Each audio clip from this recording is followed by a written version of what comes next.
playing out on a pitch which is messed up, muddy. They're in environments where the goals are not the right sizes, where the pitches are not the right sizes. As a talent scout, can you please explain to us what actually you do? I love what kind of special things in Indonesia talent that you are looking for? I'm obviously looking for, first of all, players that have some technical ability, and I also look for certain places where they're able to play. I give you an instance. Hokky, prime example, Hokky. Came to me from out of the blue as a centre back, okay? I watched him for probably 10 minutes and I decided to put him centre forward. Now, his coach that sent him here didn't recognise that he has a talent of playing up front, not at the back. So I changed him round because I could see something within him that I thought this might be a little bit more interesting, and it was right to do.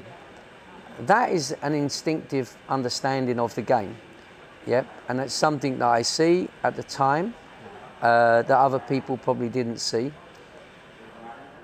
It's hard to explain, but I see it.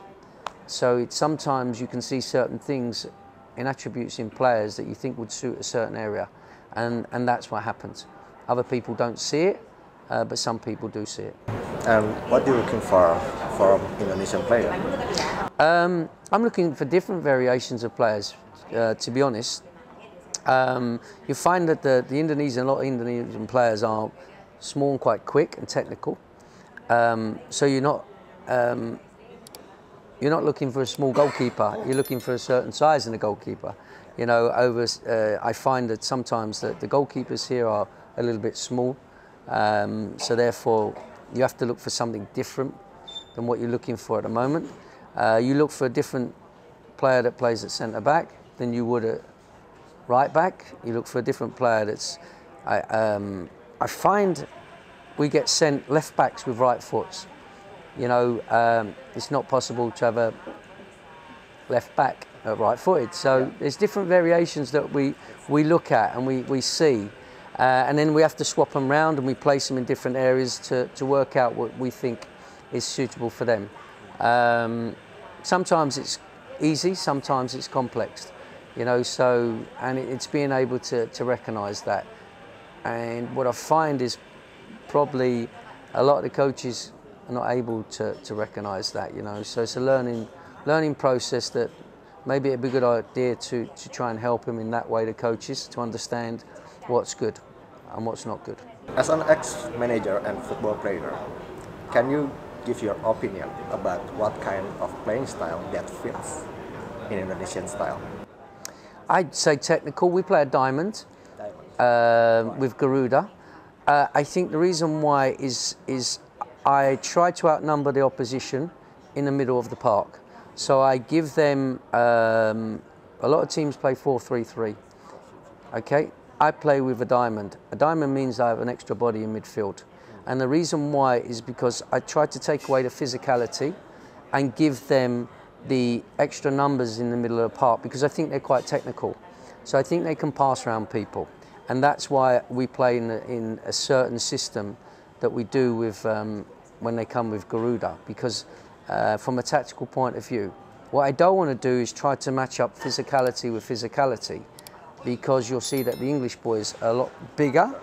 They've been developing from the age of 7 years old. They've started weights at the age of 14, whereas they've got a lot of infrastructure within the UK and Europe.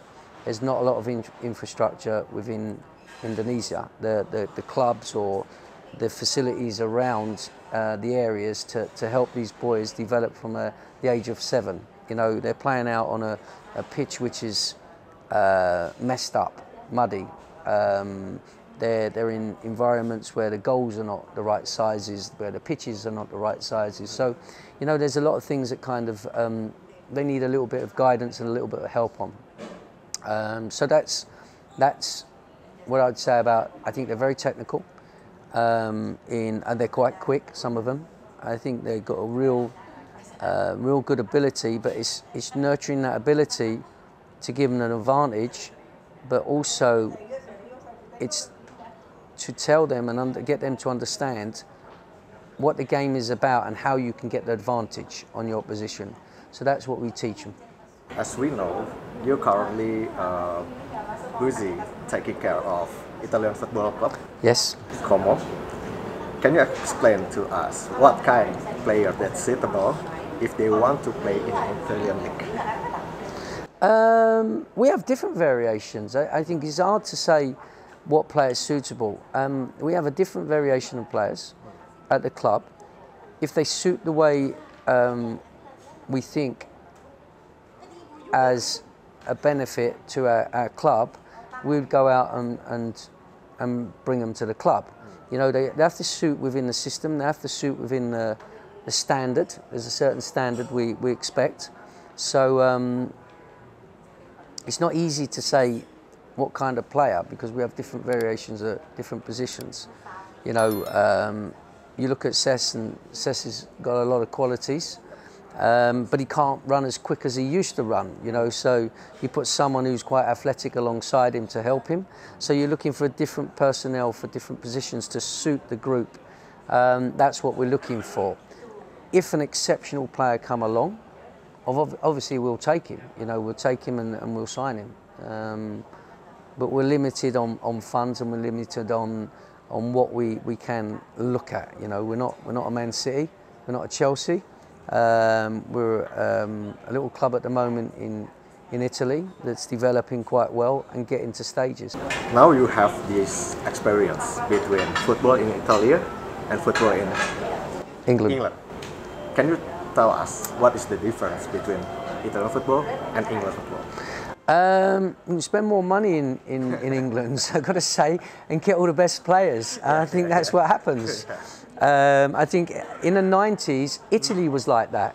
Now I think it's changed, and I think there's a lot of money in the Premier League, so I think you can spend a lot more money so you can get all the best players. I don't think you can in Italy, and also it's quite restricted because it likes to, let's say, develop their young players coming through. So there's restrictions within Italy, you know, as in visas, as in trying to get work permits for certain players. But I got to say is Italian football does compete well with the English as well. What they do in Italy, they have certain stipulations. Unfortunately, you can't sign certain players in Italy, which you can sign certain players in the UK. There's a big difference. And what they want to do is they try to develop the youngsters. So we're kind of capped on the number of players that we have, but we're not capped on a certain under 23 players. So they do it in a different way, in the way that they want to develop their young players. But I think it's the money and it's the personnel that they're allowed to bring in, and the money that they spend in England compared to what you spend in Italy at the moment.